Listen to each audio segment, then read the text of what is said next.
What if the word healing has been mistranslated for 2,000 years, keeping you trapped in a cycle of relief that never lasts?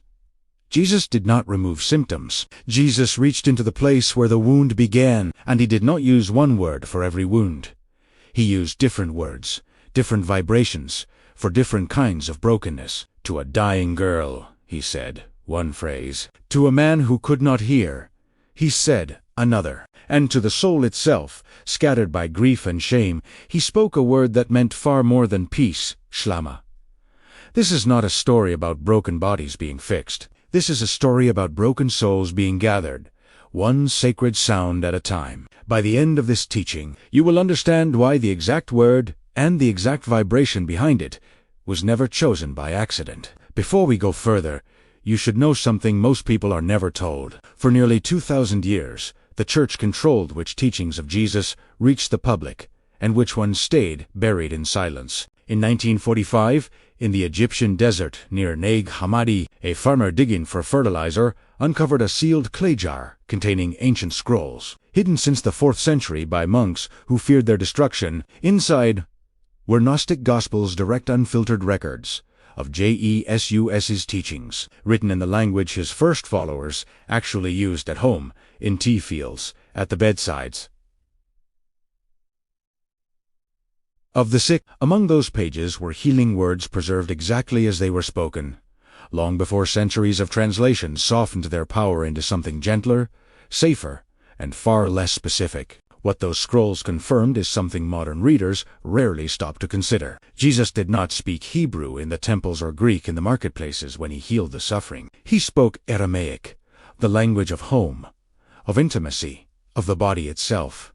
Hebrew was reserved for scripture and formal prayer. Greek was the language of empire, trade, and record-keeping. But Aramaic carried something the other languages did not. It was believed that Aramaic words held a vibration, a determination, a force embedded in the sound itself, separate from the dictionary meaning of the word. To speak an Aramaic healing word was not simply to describe an intention. It was to activate one, the way a struck bell releases a tone that a written description of the bell never could. And Jesus did not use only one word for every kind of suffering.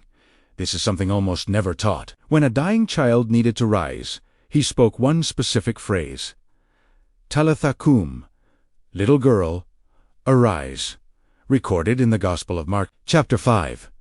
When a man could not hear or speak, he spoke an entirely different word. If be opened, recorded later in that same Gospel, chapter 7. Each word was chosen with precision, matched to the exact nature of the fragmentation he was addressing. This was not repetition. This was a spiritual vocabulary, and within that vocabulary, one word stood above the rest for the restoration of the soul itself. Shlama, pronounced shlama, a word ancient. Listeners understood as total wholeness, returning to a person torn apart by suffering. Pronouncing shlama the way Jesus did was believed to awaken something ancient within the body, a reconnection to our original design, the blueprint we carried before pain rewrote us. This is not a linguistic curiosity. This is the foundation of everything that follows. To understand why Jesus chose specific words for specific wounds, you have to understand how ancient peoples viewed suffering itself. Illness was never seen as an isolated malfunction confined to one part of the body. It was seen as evidence of fragmentation, a sign that some part of a person's essence had splintered away under the weight of grief, shame, fear, or loss. A physical symptom was often the last sign to appear, not the first. The first wound was always internal, and the ancient healers who came before Jesus already understood this, but none of them carried the authority he carried when he spoke. Consider the story recorded in the Gospel of Mark, chapter 5. A 12-year-old girl had died, and the mourners around her had already given up. Jesus entered the room, took her by the hand, and spoke two words in Aramaic. Talitha cum. Not a generic prayer, not a plea to a distant God. A direct, specific command, spoken in the language of her own household, carrying a vibration matched precisely to what needed to happen in that moment, the return of life itself. The girl rose immediately. There was no gradual recovery, because the word was never aimed at a symptom. It was aimed at the root, Now consider a different account. Just 2 chapters later in the same gospel, a man who could neither hear nor speak was brought before Jesus. This time, the word was not Talitha cum. It was Ephatha, be opened. A different fragmentation required a different sound, a different vibration, a different key turned in a different lock. This is the pattern most teachings never mention.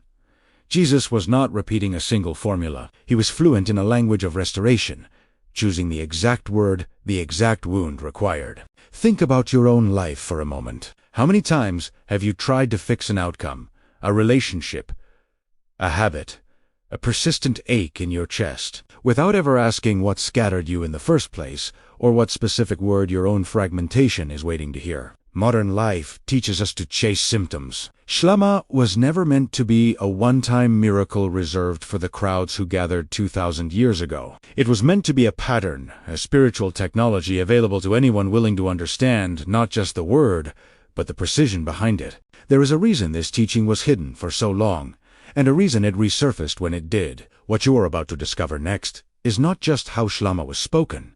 It is how you can begin speaking it yourself, and what happens the moment you do. If this teaching already feels this deep, imagine having a full guide with deeper explanations of Jesus's true teachings in Aramaic. You'll find the link to the study guide in the comments. And the best is yet to come in the next chapters. You'll discover what could change everything for you. Because so far, we have only shown you that Jesus used precise words for precise wounds. What we have not yet shown you is how those words worked, and why the sound itself, not just the meaning, was considered the vehicle of restoration. In ancient Aramaic thought, a word was never just a label pointing to an idea. A word was a container of force. The rabbis and healers of that region believed that certain sacred sounds, spoken with the right breath and the right intention, could reach places that ordinary speech could not touch. The unseen architecture beneath a person's suffering. This is why Jesus so often touched the person he was healing while speaking. The Gospel of Mark, chapter 7, records that, before saying Ephatha, he placed his fingers directly on the man's ears and touched his tongue. The word was not spoken into empty air. It was delivered like a current, through contact, through breath, through deliberate physical connection between healer and healed. This detail is almost always overlooked, and it changes everything about how we should understand Shlama. This was not simply a word said over someone from a distance, like a blessing tossed casually into a room.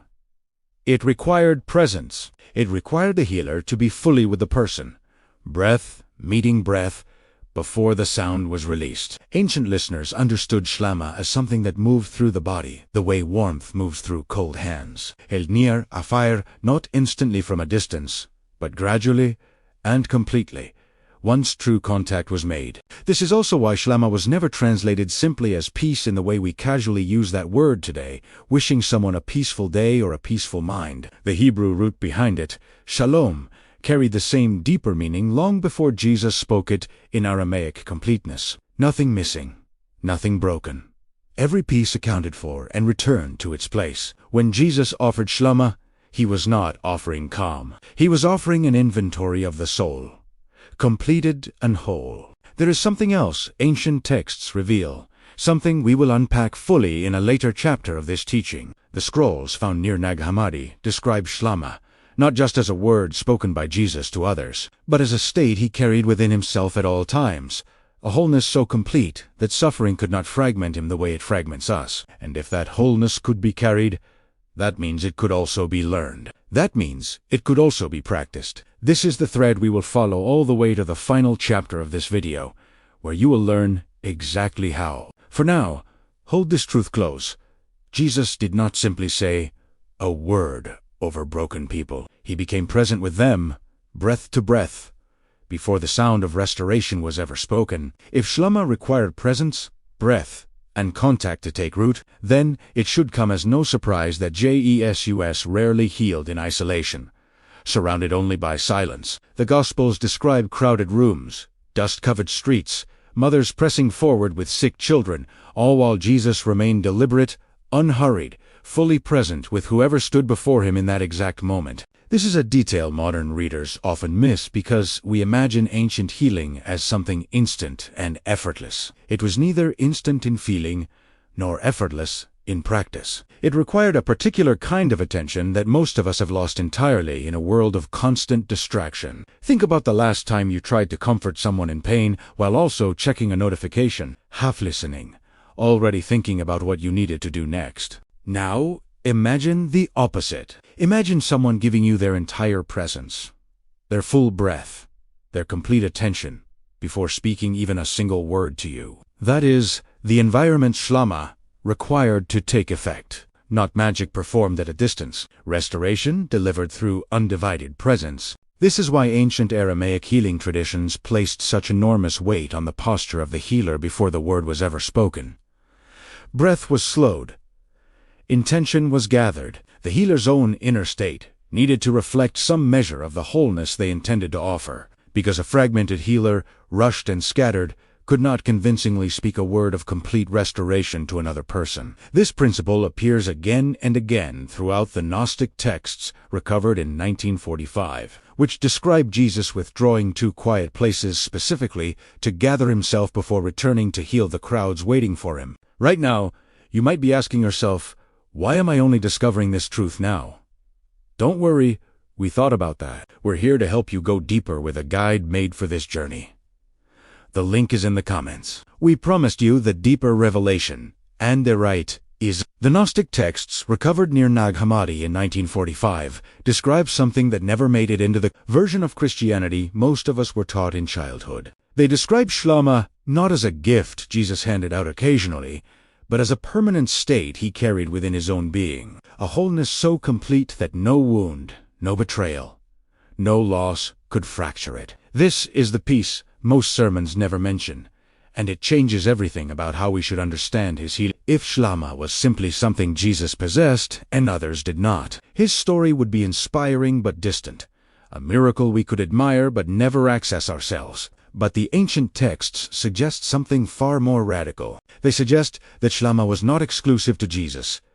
It was demonstrated through him as proof of what was possible for anyone willing to walk the same inner path. To slow their breath the way he slowed his, to gather their scattered attention the way he gathered his before ever approaching someone in pain. This reframes the entire teaching. Jesus was not simply performing miracles reserved for a chosen few witnesses 2,000 years ago. He was showing an entire pattern that could be learned, practiced, and eventually carried by ordinary people in ordinary lives long after he was gone. This is why the Aramaic word survived at all, whispered through oral tradition and buried texts, waiting for the right moment to resurface. And this is precisely why it was hidden for so long. A teaching that says healing is available only through miracle keeps people waiting, dependent, looking outward for rescue. A teaching that says wholeness can be practiced, breath by breath, word by word, puts the power back into the hands of the person who is suffering. That is a far more dangerous idea to a system built on dependency, and it is exactly why it took nearly 2,000 years and a buried jar in the Egyptian sand for it to reach us again. So the fragment you have been carrying, the part of you that grief or shame or fear once scattered away, was never permanently lost. It was simply waiting for the same conditions Jesus created for every person he healed.